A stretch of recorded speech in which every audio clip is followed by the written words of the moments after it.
경제를 잘 알지 못하는 사람을 위한 당장 이번 주 알아야 할 간편 경제 지식 경제가 먼데이.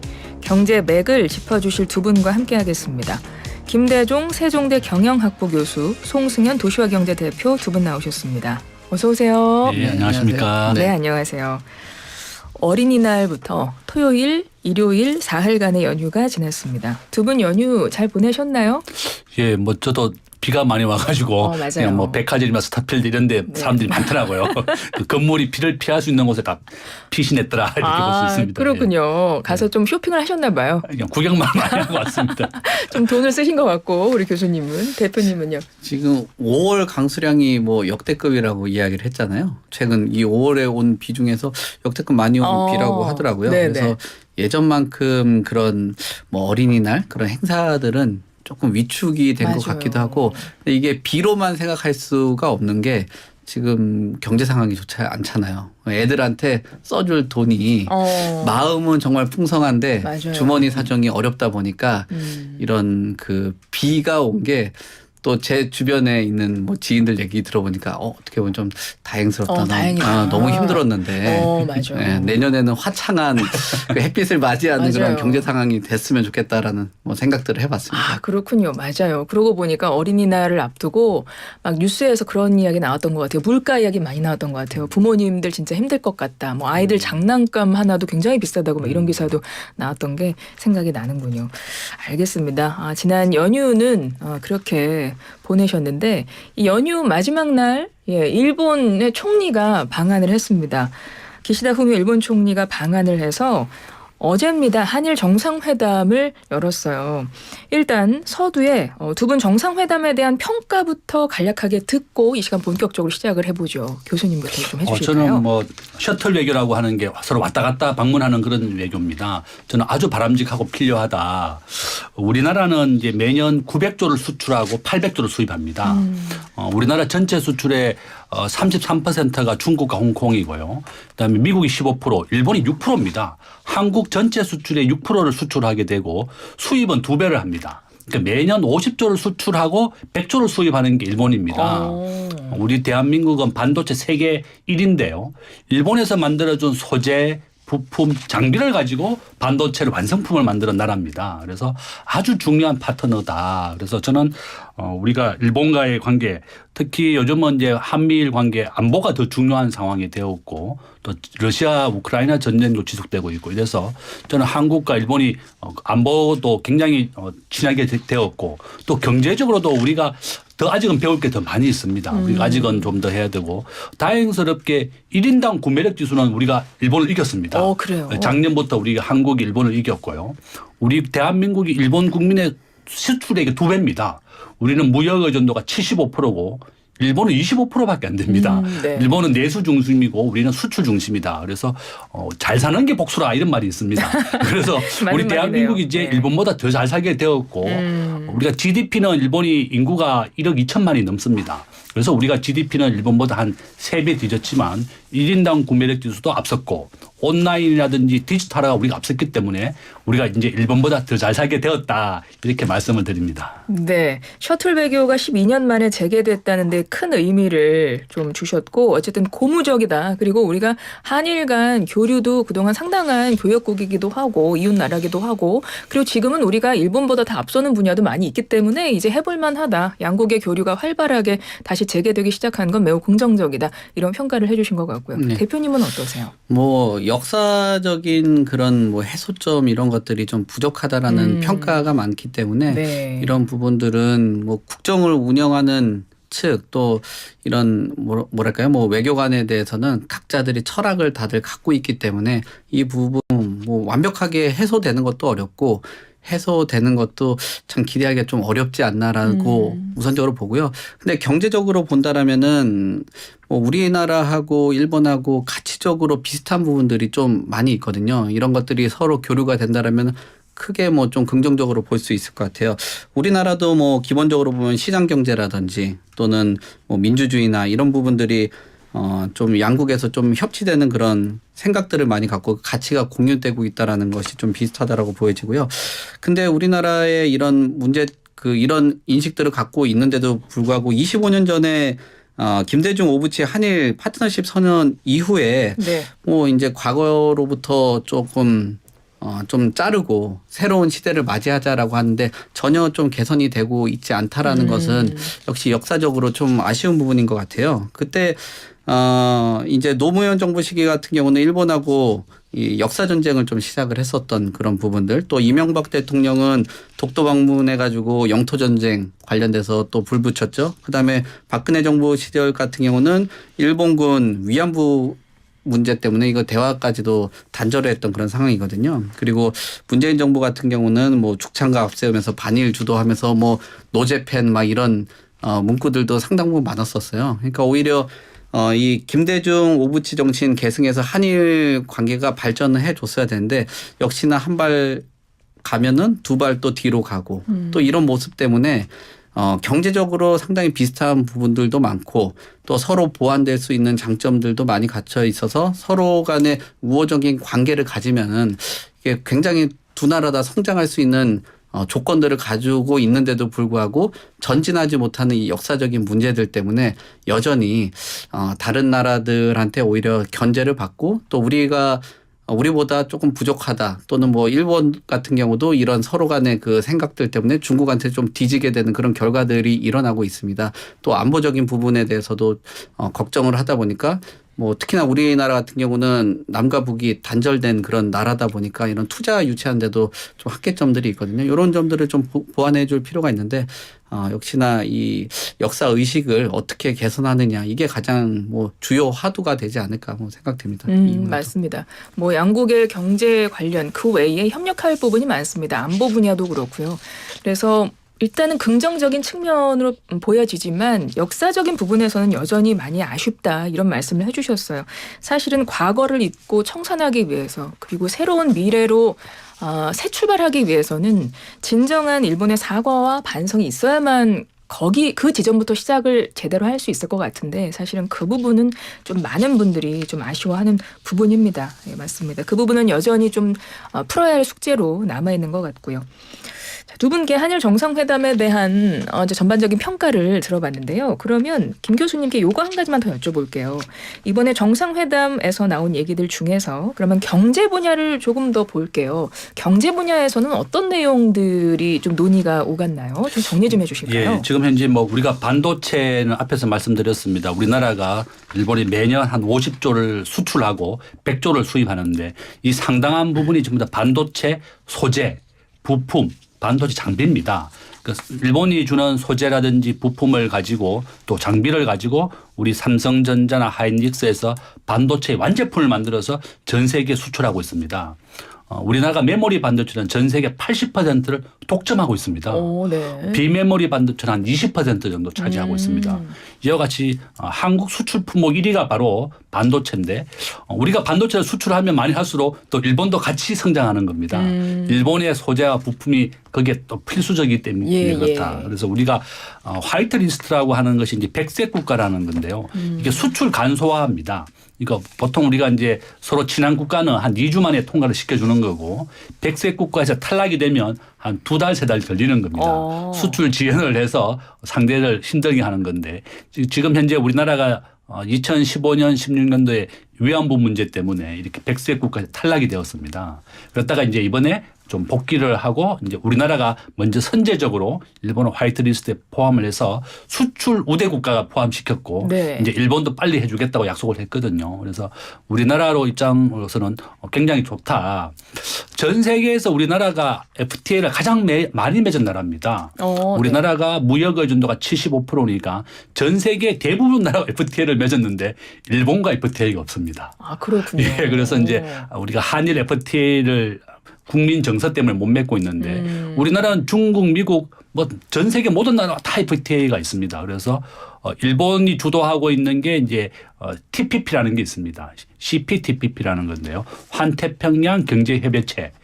중국이 주도하고 있는 게 RCEP이라고 해서 RCEP라는 게 있는데 우리는 RCEP는 가입이 확정이 되었고 TPP는 아직 가입이 안 됐습니다. 그래서 최근에 정부도 일본이 주도했던 이 다국적 무역협력에 가입하자 이렇게 추진 중에 있고 저는 이와 같이 한국의 일본 우리나라는 전체 관세율이 12%입니다. 일본에서 오는 제품에 12% 관세를 다 붙이고 일본은 관세가 3%밖에 안 되는데요. 3,000개 품목에 대해서는 다 일본은 관세 면제입니다. 그러니까 네. 일본에서 만약에 우리가 FTA를 맺는다면 아마 한일 FTA가 아니라 TPP를 통해서 우리가 한일 FTA를 맺는 효과를 가져오게 될 겁니다. 네. 그렇게 된다면 일본에서 가져오는 부품에 대해서 10%의 관세율이 없어진다 그러면 한국의 경쟁력도 더 올라가게 되는 거죠. 우리나라로서는 우리가 일본과의 좀 더 협의할 게 많고 저는 이제 항상 우리가 왜 일본과의 경제 협력이 필요한가 하면 1980년 90년도에 덩소평이 일본을 방문해서요. 일본의 자금을 가지고 오늘날의 중국을 만들었습니다. 일본이 덩소평한테 많은 기자들이 물어봤습니다. 난징 사태나 그 중일 전쟁 때 그 많은 피해를 어떻게 요구할 것이냐 이랬더니 덩소평이 했는 얘기가 과거의 역사는 미래에 묻고 지금 당장은 이제 일본과의 경제 협력이 필요하다. 이렇게 얘기해서 오늘날의 중국을 만들었습니다. 그래서 저는 결론은 우리가 과거 문제에 계속 얽매이는 것보다는 좀 미래지향적으로 하고 이렇게 복잡한 이렇게 지금 현재 있는 그런 문제 이런 거는 좀 미래 세대에 넘기고 지금은 한미일 경제 나라를 지키는 게 정말 중요하고 또 우리가 일본보다 더 잘 사는 게 더 중요하다. 그래서 저는 우리가 한일 간의 경제 협력이 아직은 더 필요하다. 또 이렇게 말씀을 드리겠습니다. 네. 반도체 이야기부터 먼저 해주셨었는데 사실 소부장 산업이 우리가 일본 의존도가 그동안 많이 우리가 노력을 해서 많이 그 의존도가 낮아졌다고는 하지만 여전히 반도체 공급망에서 그 일본이 중요한 축이기 때문에 사실은 이번에 화이트리스트 복원된 것 이제 복원을 추진한다고 하던데 그런 것들도 상당히 의미 있게 이제 다루고 있더라고요. 그리고 그 외에 뭐 여러 가지 한일 간 좀 협력할 수 있는 여러 가지 여지가 이번에 생겼다. 이번 정상회담 통해서 이런 말씀이신 것 같고요. 그럼에도 불구하고 참 어려운 부분이긴 합니다. 한일 간에 아까 말씀하셨듯이 역사적인 인식 그 문제 때문에 양국이 참 지혜롭게 풀어갔으면 좋겠다는 생각은 합니다. 네. 정말 새로운 미래로 가기 위해서. 네. 그래가지고 지금 뭐 여러 의견들이 많긴 한데 한국 같은 경우는 이제 대일에 대한 그 자세 같은 경우도 이제는 나라의 국격이 많이 올라온 상황이기 때문에 피해자 콤플렉스는 좀 벗어날 필요가 있다. 그리고 우리나라의 그 성장세 아까도 교수님께서 말씀하신 것처럼 일본을 뛰어넘은 뭐 여러 뭐 구매력이라든지 뭐 이런 것들이 뛰어넘은 것들이 많거든요. 이제는 자신감 있게 행동할 필요도 있는데 자꾸 그 피해자 콤플렉스에 좀 발목이 잡혀가지고 하지 못하는 그런 것들은 좀 아쉽다라는 거죠. 지금 아까 얘기한 것처럼 소부장 뭐 이런 상황 이런 뭐 물량이나 공급량 같은 경우도 이제는 뭐 약간의 뭐 지원이라든지 또 화이트리스트 뭐 이런 리스트 안에 들어가면서 또 긍정적인 갖고 오면 또 뛰어넘을 수 있는 여러 가지 발판으로 작용을 할 수 있습니다. 그리고 지금 오히려 이제는 조금 더 시간이 지나면 일본도 우리나라의 도움을 좀 많이 받아야 되는 그런 구조로 아까 그 동반 성장되는 그런 상황이기 때문에 지금 상황에서는 뭐 지금 뭐 협력을 강화를 하는 게 지금 양국에서는 조금 중요한 부분 아닌가. 그리고 전체적으로 최근 들어서 뭐 GDP라든지 일본 같은 경우도 잃어버린 20년에 대해서 고민을 하고 있고 우리나라도 최근 IMF에서 계속 여러 전망서들 나오면 침체 국면에 있는 건 사실이잖아요. 결국 우리가 힘든 시기 때는 국내에서 일하시는 분들 같은 경우도 뭐 머리를 맞대 가지고 사업들을 하거든요. 근데 우리나라처럼 이렇게 수출에 대한 의존도가 높고 그런 상황이라면 결국은 지금 뭐 우호국으로 분류를 해야 될지 모르겠지만 그래도 일본하고 협력을 좀 강화를 한다라면은 뭐 아시아권에서도 뭐 대표적인 주자로 설 수 있는 그런 발판을 마련할 수 있기 때문에 이 뭐 정상회담을 비롯해 가지고 여러 사안들 가지고 좀 조금 이제는 생각을 좀 유연하게 할 필요가 되지 않았나 뭐 생각됩니다. 네, 맞습니다. 한일 정상회담 관련해서 두 분의 의견을 잘 들어봤고 하나만 더 짚어본다면 경제계와 경제단체들은 이번에 한일 간 안정적으로 경제협력을 확대하게 됐다라고 해서 굉장히 반기는 분위기이던데 그리고 오늘 오전에 기시다 총리가 우리나라 경제인들과 만났다고 합니다. 최태원 대한상의 회장 비롯해서 경제 6단체장과 간담회를 가졌다고 해요. 한일 경제협회장도 참석을 했고 양국의 경제협력 확대 방안 논의했을 것 같은데요. 이게 비공개 회담이더라고요. 그래서 무슨 얘기를 했는지 지금 얘기가 나왔는지 모르겠는데 교수님은 어떤 것들 좀 생각을 해볼 수 있을까요? 이 아마 자리에서. 이제 한국과 일본은 이제 우리가 이제 백색 국가 리스트에 서로 포함을 시켜서 수출 우대 국가에 좀 해주고 그다음에 지금 이제 그 우리가 온라인화 지금 현재 일본은 온라인화가 안 돼 있습니다. 아 그래요? 우리나라가 전 세계 1위 정도고 우리가 전산화라든지 스마트폰 보급률, 전자정부 다 세계 1위인데요. 일본은 아직도 전산화가 안 돼 있는 나라입니다. 아직도 팩스 문화고 주민번호가 없습니다. 일본 국민들은. 그래서 이제 대통령 수상에 대해서 테러를 해도 이 사람이 누군지 파악을 못할 정도로 집에 우리나라는 주민번호가 치면 가족이 누군지 부모까지 다 알잖아요. 일본은 주민번호가 없기 때문에 그래서 신원을 파악 못하고 있고 얼마 전에 기시다 수상을 테러했던 친구도 지금 인적사항을 몰라가지고 집에만 방문해봤다 그러고 본인이 묵비권을 행사하고 있습니다. 결론은 이렇게 우리나라가 온라인화라든지 디지털화가 세계 1위입니다. 아마 일본을 이제 우리가 도와줘야 될 형편이다 이런 거는. 그래서 우리가 대한민국의 자부심을 가져도 되겠다. 아마 그래서 이렇게 바이오, 반도체 또 한일 간에 이와 같이 자동차, 철강 교역하는 게 굉장히 많습니다. 우리가 그렇겠죠. 이러한 경제 협력을 해서 양국이 서로 시너지를 내자. 우리나라에 대해서 반도체 소재 부품 수출을 못하게 되면서 일본의 중소기업이 많이 망했습니다. 그렇다고 하죠. 오히려 일본도 큰 피해를 받기 때문에 이러한 아픔을 되풀이하지 않기 위해서는 양국이 정말 긴밀한 경제 협력 체계가 구축된다면 우리가 윈윈할 수 있다. 아마 그런 얘기를 많이 했을 것이다. 그렇게 봅니다. 제가 좀 벗어난 얘기를 조금만 하면 벗어난 얘기 좋아요. 해주세요. 지금 온라인화돼서 일본 국민들이나 이런 분들도 제 지인도 일본에 있고 하는데 이 부분들도 온라인화를 되게 선호하지는 않는다고 그러더라고요. 일본인들이요?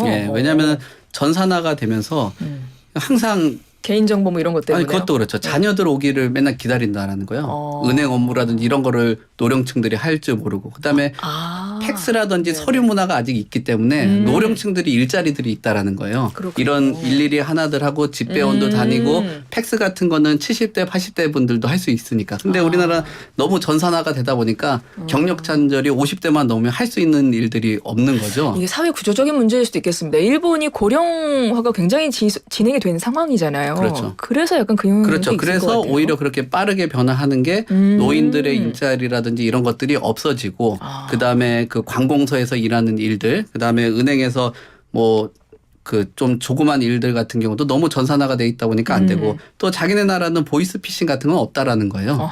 전산화 우리나라 사회적으로 문제가 되고 있는 이 또 그런 긍정적인 측면이 보이스피싱도 없고 뱅크런이라든지 이런 사태에 대해서도 조금 두려움에서 조금 벗어나 있는 그런 상황에서 스마트폰이 있으면 뱅크런 금방 일어나니까. 그렇죠. 그래서 지금 상황에서 이런 온라인화에 대해서 우리가 자부심 갖고 있는 건 참 좋고 또 세계를 선도한다라는 건 좋은데 이런 온라인화가 되는 과정 안에서 우리나라 지금 저출산 고령화 걱정을 하는 상황이잖아요. 과연 이 일자리들이 계속적으로 온라인화 되면서 없어지고 이런 없어진 일자리들 때문에 고령층들을 계속 복지 지원으로 계속 지출을 하는 게 옳으냐라고 봤을 때는 그 부분에 대해서도 온라인의 속도만큼이나 이 노령층들이 얼마나 대응을 할 수 있냐. 제 부모님들 같은 경우도 하나 보내려면 한번 내려와 달라는 거예요. 맞아요. 그러실 수 있어요. 그거를 맞아요. 제대로 못하니까 이 부분에 대해서도 조금 우리나라 그 사회가 온라인에 대해서도 약간의 그 견제를 조금 하면서 가야지 이게 온라인화가 됐다라고 해서 경제가 급속도로 발전하는 거하고는 또 출산 문제라든지 노령층의 구직 그다음에 복지 예산이 지출되면서 경기 침체 이런 것까지도 고려를 해봐야 되니까 조금 고민을 해봐야 되는 그 좀 딴 얘기긴 하겠죠. 경제에 좀 필요한 얘기지 않나. 그럼요. 되게 좋은 말씀이신 것 같고 어쨌든 한국과 일본은 많이 비슷한 나라지만 여전히 많이 다른 부분이 있습니다. 그래서 그 부분을 서로 잘 생각을 해서 양국의 협력 관계를 잘 다져 나가야 될 것 같고요. 미국과 중국의 이 패권 경쟁 속에서 이 한일 두 나라가 사실은 공동 이익을 위해서 협력을 강화할 필요는 있어 보입니다. 근데 그 과정에서 우리가 좀 지혜롭게 전략적으로 좀 다가가서 이 한일 협력을 통해서 우리가 좀 더 많은 걸 얻었으면 좋겠다. 이런 바람을 가져봅니다. 그리고 앞서 반도체 이야기가 잠깐 나왔는데요. 그래서 그거랑 이거랑 연결을 해볼 수 있을 것 같아요. 지금 이재용 삼성전자 회장이 방미 중입니다. 지난 20일 출국해서 지난달 20일이죠. 윤석열 대통령 미국 국빈 방문에 경제사절단으로 참여하고 나서 아직 돌아오지 않았대요. 그래서 현지에서 지금 비즈니스 출장 일정을 소화하고 있는데 이제는 삼성이 반도체에서는 뭐 거의 뭐 1위인 기업이니까 바이오 사업을 제2의 반도체 신화로 일궈내겠다라는 목표를 세웠답니다. 그래서 좀 공격적인 사업 확장을 해 나간다고 하는데 삼성의 이 목표 어떻게 보시는지 교수님. 저는 아주 뭐 잘하고 있다 이렇게 봅니다. 왜냐하면 이제 반도체 시장보다 한 3배 정도 더 큰 게 이 바이오 시장입니다. 삼성이 이제 반도체 다음의 목표로 신수종 사업, 삼성을 앞으로 반도체 다음에 어떤 걸로 먹고 살 것이냐 이렇게 해서 만드는 게 5년 전에 삼성 바이오입니다.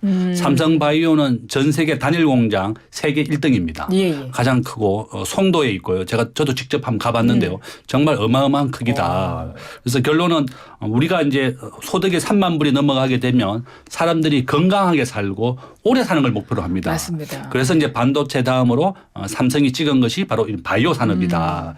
저는 아마 삼성이 이렇게 현금도 한 100조 원 현금이 있습니다. 삼성은. 예. 그래서 어떠한 산업이든지 본인들이 진출하려고 하면 현금을 비축해 두고 항상 재무적으로 안전을 구축해 놓고 있습니다. 그래서 현금도 있고 우리가 우수한 인재가 많은 나라가 우리나라입니다. 네네.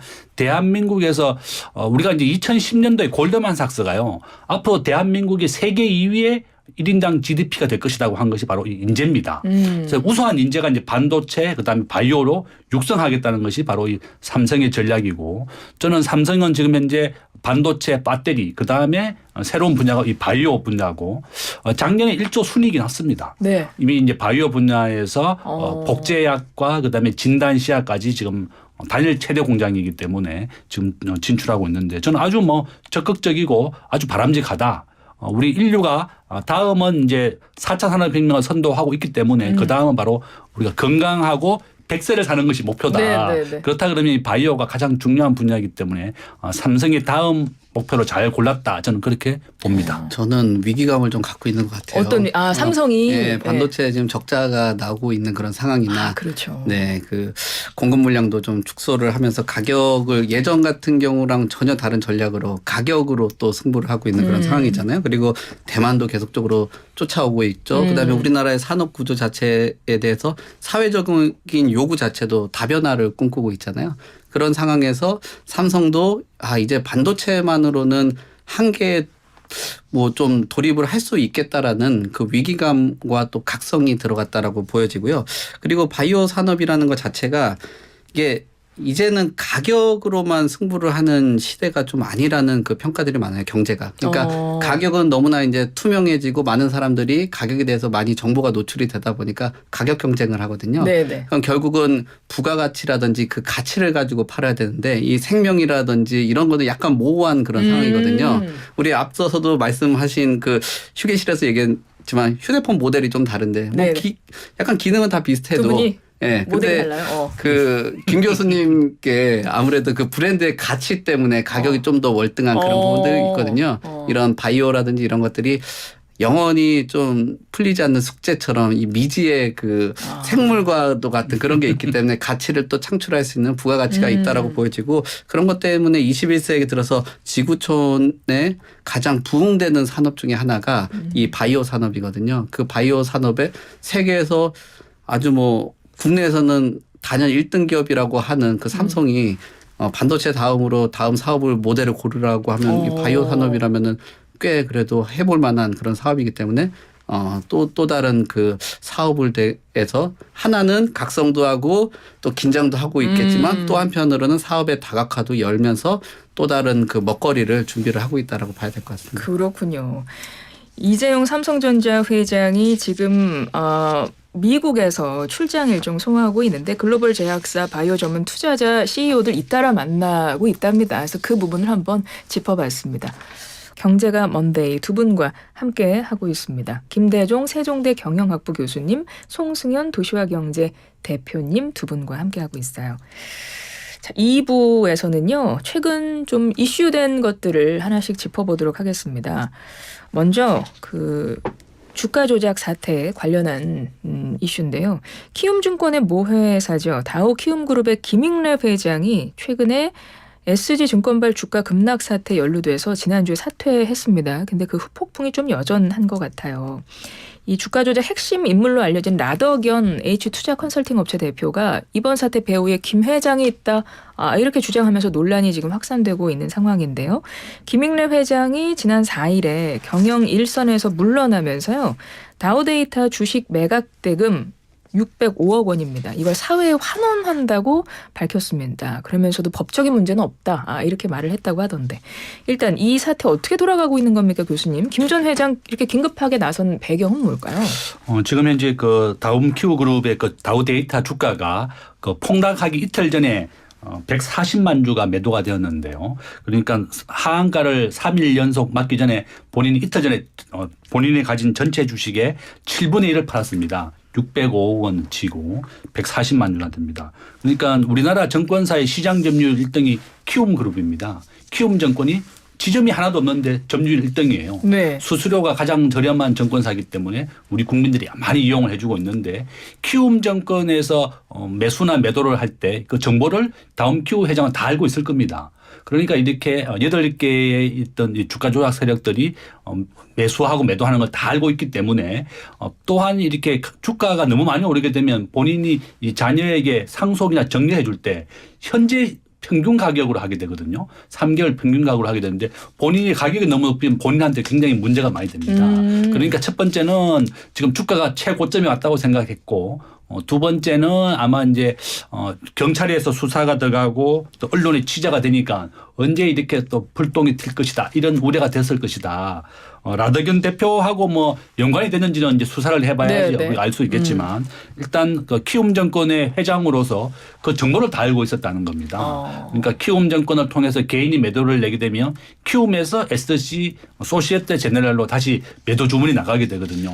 이러한 매수와 매도한 모든 정보를 알고 있었기 때문에 이렇게 위험이 왔다는 걸 알았다. 경찰이 수사가 들어가고 언론의 취재가 되면서 위험을 감지하고 팔았을 것이다. 그런 의혹이 지금 있는 맞습니다. 거죠. 그런 의혹 때문에 지금 이제 경찰이 수사를 하겠다고 그랬고 검찰과 경찰에서 모든 역량을 다 동원해서 이렇게 엄하게 처벌하겠다 이렇게 나오고 있으니까 아마 그 키움 정권을 통한 모든 정보를 이미 보고받았을 것이고 그러나 우려가 있다. 수사에 대한 관련 이런 때문에 저는 아마 선제적으로 먼저 사회에 다 환원하겠다 이렇게 했을 것이라고 봅니다. 그렇군요. 김 회장이 지난달 20일에 시간의 매매를 605억 원 상당의 다우데이터 주식 140만 주를 매도를 했는데 그게 SG증권발 주가 급락 사태 발생하기 이 거래일 이틀 전이라고 그래가지고 지금 말씀하신 이런 주가 조작 의혹이 일어난 건데 이거는 뭐 수사를 통해서 좀 밝혀야 될 것 같고 근데 이제 김익래 회장이 이게 사퇴 의사를 밝히면서 약간 키움증권 주가는 그때 조금 올랐다고 이런 기사도 있던데요. 예, 이게 아마 이제 기업의 주가라고 하는 것은 기업의 이제 대주주하고 그게 상관이 없다. 왜냐하면 이제 키움그룹이 정권 여러 개 있습니다. 계열사가 한 5개 정도 있거든요. 그러니까 이제 이 주가 기업은 기업의 실질적인 가치 때문에 주가가 오르는 것입니다. 최근에 미국도 좀 빅5, 빅테크 기업들이 굉장히 실적도 좋고 네네. 미국이 기준금리를 5.25% 올렸지만 그래도 미국의 애플을 포함해서 많은 기업들이 실적이 좋았습니다. 그러니까 우리나라 경제 주식도 전반적으로 오늘 굉장히 상승을 한 상황이다. 주식이라고 하는 것은 6개월 선행지수입니다. 앞으로 6개월 뒤에 기업이 실적이 좋아진다 그러면 선제적으로 반영되는 거기 때문에 이렇게 주가가 오른 것이다. 그렇게 말씀드릴 수 있습니다. 그렇군요. 그래서 지금 김익래 전 회장이죠. 그 일과 관련해서는 지금 이런 흐름이다라는 걸 좀 아시면 될 것 같고요. 근데 과연 이게 어떻게 일단락될지는 잘 모르겠어요. 이 605억 원을 사회에 환원한다고 밝힌 것이 과연 어떤 영향을 줄지는 아직까지는 좀 그 여파가 있는 것 같긴 한데요. 그렇게 잘 수습이 되고 있는 것 같지는 않아 보이는데 앞으로 좀 지켜봐야 될 것 같고요. 그리고 또 하나가 뭐냐면 이제 오너리스크가 있는 회사가 한 곳이 있어요. 이게 주주들을 불안하게 하는 기업이 있는데 바로 셀트리온입니다. 여기가 시가총액 23조 원의 대기업 집단이고 뭐 바이오 업계에서는 1위 기업 아닌가요, 교수님? 그렇죠? 그렇죠. 이게 서린홀딩스하고 서원 D&G라는 회사가 이번에 바이오 업계 그 셀트리온 회사에 자회사로 편입이 됐습니다. 예. 우리나라에서는 가족이라 그러면 이게 다 편입이 되는데요. 공정거래법상으로 그렇습니다. 그래서 이제 서정진 회장이 이제 혼외자가 이제 2명 있었는데요. 네네. 자녀 나이가 이제 20살이고 10몇 살로 이제 밝혀졌습니다. 그래서 이 두 자녀가 이제 그 두 자녀의 엄마가 예. 본인이 뭐 양육비로 계열사를 그렇죠. 대표로 있고 막 그렇다고 하더라고요. 서린홀딩스하고 서원 D&D라는 회사인데 양육비를 이미 한 300억 원 정도를 받아갔다 그래요. 그런데 이제 더 중요한 것은 서정진 회장의 재산이 7조 6천억 정도 됩니다. 그러니까 이제 우리가 보통 상속을 할 때 부인이 1.5고 자녀가 1조씩 받아갈 수 있는 겁니까? 그러니까 이 두 딸이 1조 정도를 이제 재산 상속을 나중에 받을 수 있기 때문에 혼외자이지만 호적에 올렸고 그다음에 이 계열사도 공정거래법상으로 가족이기 때문에 이렇게 같이 편입이 된 겁니다. 그러니까 서정진 회장 입장에서는 이렇게 좀 같이 안 왔으면 좋겠는데 이렇게 법성으로도 이렇게 좀 자기가 요구했고 했기 때문에 합법적으로 이제 어차피 이제 혼외자지만 이게 자녀 가족으로 인정이 되었고 이 두 개의 계열사도 공정거래법상으로 셀트리온 그룹에 합류가 되었다. 그래서 아마 가장 좋은 것은 법과 원칙대로 이제 처리해야 되는 것이다. 다만 서정진 회장은 이렇게 이 두 자녀의 부모 엄마가 굉장히 본인에게 공갈과 협박을 해서 그동안 많은 돈을 뜯겼다. 그래서 이제 이걸 좀 서로 소송하고 있습니다 지금. 그래서 그러니까요. 좀 기업의 주가라고 하는 것은 셀트리온이 정말 많이 올랐던 주식입니다. 네네. 이렇게 이분이 원래 대우그룹 출신입니다. 전혀 뭐 바이오 관련 없었는데 서울대학교 모 교수님이 바이오 분야에 열심히 하고 있다는 그 기사를 보고 찾아가 가지고 이 셀트리온에 대한 연구와 정보를 받아서 기업을 일으킨 겁니다. 그렇군요. 굉장히 열심히 하고 노력하시는 분이다. 그래서 결론은 이렇게 셀트리온이 우리나라 23조나 되는 삼성 바이오와 막 쌍벽을 이루는 바이오 기업으로 성장했는 것이 바로 이 서정진 회장 때문입니다. 그러니까요. 기업 주식을 가지고 있는 분들 너무 두려워하지 마라. 기업이라고 하는 것은 기업의 실적과 성과를 보여주는 것이지. 일단 오너리스크가 기업의 주가에 크게 영향을 주는 거 아닙니다. 그렇군요. 중요한 것은 그 기업이 돈을 계속 벌어온다 그러면 주가에 대해서는 문제 없다. 또 그렇게 말씀을 드립니다. 그러니까 우리 교수님이 이제 이렇게 분석을 해주셨는데 지금 말씀해 주셨어요. 서정진 셀트리온 그룹 회장의 혼외자 이슈가 터졌고 이것이 나중에 이제 뭐 상속 분쟁도 일어날 지금 그런 가능성도 엿보이고 또 이분이 경영 일선에 복귀하자마자 약간 논란이 된 소식도 있어요. 직원들의 복장 규제에 관여했다 이런 소식도 전해지면서 이게 좀 악재가 아니냐 이런 것들이 있는데 그래서 셀트리온의 오너 리스크가 터졌다 이런 기사들이 많던데 투자자들은 이걸 어떻게 보고 있을까요, 대표님? 그러니까 이거 그 법적인 혼외 관련돼서 법적인 분쟁을 직원들한테 화풀이하는 그런 꼴처럼 보이는 거잖아요. 단체 메일을 보냈다라는 거 아니에요? 뭐 라운드 티 입지 마라, 청바지 입지 마라, 그다음에 개인 인터넷 하지 마라, 또 휴게실 장기 체류 하지 말아라. 이런 거는 뭐 꼰대를 떠나가지고 자유를 완전 거의 피박하는 그 정도 수준인 것 같아요. 그리고 뭐 내용으로 보면 직장인의 기본 소양같이 뭐 캠페인이라고 얘기하는데 제가 그래가지고 최근 사진을 봤더니 살 엄청 찌셨더라고요 이분. 예? 본인 관리가 지금 잘 안 되고 계신 분들이 그 직원들한테 막 관리하라고 이야기를 하는 그런 게 좀 문제고 아까도 얘기한 것처럼 이런 그 오너 리스크가 우리나라뿐만 아니라 미국에서도 한창 말이 많았거든요. 일론 머스크가 막 트위터에다 글을 막 올리고 막말을 하고 주가가 팍팍 떨어졌거든요. 그러니까 본인의 감정을 주체를 하지 못하고 이런 투자자들한테 타격을 입는 게 왜 그러냐면은 뭐 돈을 벌어오는 것도 중요하긴 한데 그 이미지라는 게 기업의 가치 제가 아까 말씀드린 추상적이라고 했잖아요. 그 가치를 떨어뜨리는 그런 모습이에요. 그 사람의 이미지를 딱 봤을 때 이 사람이 오너로서 끌고 가는 기업 아까 삼성의 그 바이오하고 이 셀트리온의 바이오가 지금 뭐 쌍벽이라고 하는데 이렇게 쭉 나가면은 나중에 격차 엄청 벌어질 겁니다. 왜냐하면은 뭐 그 수요자나 투자자들도 비슷한 환경이라면 본인들이 할 수 있는 그래서 기업들이 광고도 하고 보통 캠페인들도 하고 하는 거 아닙니까? 기업의 가치를 올리기 위해서. 근데 이런 지금 뭐 혼내는 본인 사생활인데 그런 사생활을 가지고 이런 직원들의 자유를 거의 핍박하는 듯한 그런 뭐 지침에 그 공지 메일을 보냈다라는 거는 그 투자자분들 입장에서 봤을 때는 무섭죠. 예. 주주들이 좀 불안하긴 할 것 같아요. 그럼요. 예. 내가 이 회사 지금 주식을 갖고 있는데 아니 저 사람 도대체 왜 저러는 거야. 그렇죠.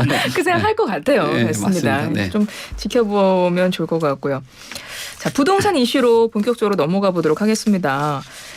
이 뉴스가 나왔는데 최근에 서울과 경기 지역 아파트와 빌라 전세 비중이 다시 상승하고 있다는 기사가 나왔어요. 이게 그동안 전세 사기 피해 그 일들이 많이 벌어지면서 전세보다는 월세를 찾는 사람이 좀 늘고 있다고 한 것 같거든요. 네. 근데 이제 전세를 찾는 사람들이 다시 늘었나? 이런 생각이 들어요. 왜 그런가요? 그 월세하고 전세를 봤을 때 네. 예전 1년 전 전세라면은 아무도 선택 안 하죠. 근데 지금 전세는 가격이 많이 조정된 전세잖아요. 그러니까 월세하고 전세하고 비교를 해봤을 때 이자에 대한 부담 같은 경우가 많이 줄었기 때문에 월세보다는 전세를 선택을 하는 거죠. 뭐 예를 들면은 월세가 100만 원이고 예전에 전세가 5억이라면은 당연히 월세를 선택을 하겠는데 이 전세가 5억이 3억, 뭐 2억으로 빠졌다라면은 뭐 본인 주머니 사정에 맞춰가지고 이동을 할 수 있는 거 아니에요? 그리고 금액이 낮아지면 낮아질수록 본인이 선택할 수 있는 어떤 뭐랄까요? 뭐 임대차 시장도 있고 거기에다가 금리도 두 차례 동결이 되면서 전세에 있는 시중에 나가는 대출도 일정 부분 조정이 됐거든요. 그렇게 되면은 전세 수요 쪽으로 아무래도 그 임차 수요들이 옮겨갈 가능성들이 좀 있다라고 보여지고요. 그리고 지금 상황들 보면은 이게 비중 자체가 뭐 아파트 쪽의 전세를 선택한다라는 거예요. 그러니까 전세 가격도 조정이 되어 있지만 빌라나 오피스텔보다는 그래도 아파트가 조금 더 안전하다라는 인식인데 예전 너무 높았단 말이에요. 가격이 전세가가. 예. 근데 지금은 조정된 가격이라면 그래도 위험적인 부분이나 매달 지출되는 월세를 고려를 해봤을 때 이런 그래도 상대적으로 좀 안전한 전세. 그리고 조정된 전세라면은 그 전세를 선택하는 경향들이 좀 나타나고 있다라고 보여지고요. 다만 좀 우려를 해볼 수 있는 거는 이 월세하고 전세 관련돼 가지고 이게 전세 쪽으로 계속 유입되냐라고 보면은 또 그렇지는 않을 수도 있다라고 봅니다. 왜냐하면은 이 월세가 가지고 있는 장점도 있거든요. 뭐 네. 물론 지출되는 비용도 있겠지만 아까도 말씀한 것처럼 투자자 시장을 얘기하면은 뭐 5억을 전세에 깔고 있는 것보다는 한 보증금 5천에 한 월세를 얼마 정도 내면은 지금 조정된 그 주택 시장의 가격을 매입을 할 수 있는 금액들도 있거든요. 그래서 이런 트렌드가 전세 가격도 조정됐지만 매매 가격도 조정이 돼서 월세 시장에서 대기를 하고 있다가 주택을 매입을 하려고 하는 그런 수요들도 충분히 있다라고 보여지니까 이런 추세가 굉장히 뭐랄까요, 뭐 드라마틱하게 뭐 변화된다라기보다는 그 시장 안에 금리의 구조에 따라서 조금씩 뭐 변동이 일어나지 않나 뭐 그렇게 봅니다. 그렇군요. 그러니까 전세값이 한 몇 년 전보다 하락을 했고 그리고 대출 이자도 조금 낮아지면서 좀 전세로 이동하는 사람들이 늘어난 것 같다 이런 평가신 것 같은데 교수님은 어떠세요? 교수님은 그때 한참 전세 사기 피해 저희 얘기할 때 전세보다는 그래도 월세가 더 나을 수 있다 이런 말씀을 하셨었기 때문에 지금 이 현상은 어떻게 보시나요? 우리 국민들의 주거 형태가 보면 66%가 아파트에 거주합니다. 그다음에 한 25%가 뭐 빌라라든지 주택, 오피스텔 이런 데 근무하고 살고 있고 나머지가 이제 상가주택 이런 데 살고 있거든요. 그래서 저는 이제 우리가 그 아파트에 전세를 얻는 게 안전한 이유는 그 전입신고가 한 세대밖에 안 됩니다. 아파트는. 아파트는 동사무소에 전입신고를 하려고 해도 두 가구가 살 수 없다 도저히. 그 방만 하나 빌려가지고 출입구에 같이 사느냐. 그래서 이제 아파트는 동사무소에서 딱 한 세대만 전입이 되기 때문에 전세 사고가 굉장히 낮아집니다. 그렇군요. 그러니까 이제 빌라라든지 일반 주택은 누구나가 그 전입신고를 해도 뭐 5구, 10가구가 전입신고를 하는 경우도 있고 이렇게 다가구 주택은 특히 그 한 집으로 되는데 그 경매가 났을 때 순서대로 전입된 순서대로 돈을 물어주거든요. 이런 문제가 있습니다. 그래서 결론은 내가 전세를 들어가든 월세를 들어가든 나의 보증금을 지킬 수 있는 것은 아파트다. 그래서 아파트를 선호하는 거고 그다음에 지금 현재 지금 인천에서는 경매를 받는 낙찰 가격이 감정가의 50%입니다. 그러니까 본인들의 보증금을 한 푼도 못 받고 있는 경우다. 그래서 이제 우리 송 대표님이 얘기한 것처럼 가격이 지금 한 30% 비싼 심한 경우 50%까지 떨어졌기 때문에 전세 가격도 반토막이 난 겁니다. 그래서 좀 상대적으로 안전한 아파트 쪽으로 이렇게 전세를 얻는 거다 이렇게 볼 수 있습니다. 그렇군요. 알겠습니다. 경제가 먼데이 한 주간의 경제 이슈들 짚어보면서 좀 경제의 맥을 짚어본 시간이었어요. 오늘도 두 분과 함께 했는데요. 송승현 도시화경제 대표님, 김대종 세종대 경영학부 교수님 오늘 함께 해주셨는데 오늘 말씀은 여기까지 들어야 되겠어요. 오늘 두 분 고맙습니다. 네, 감사합니다. 고맙습니다.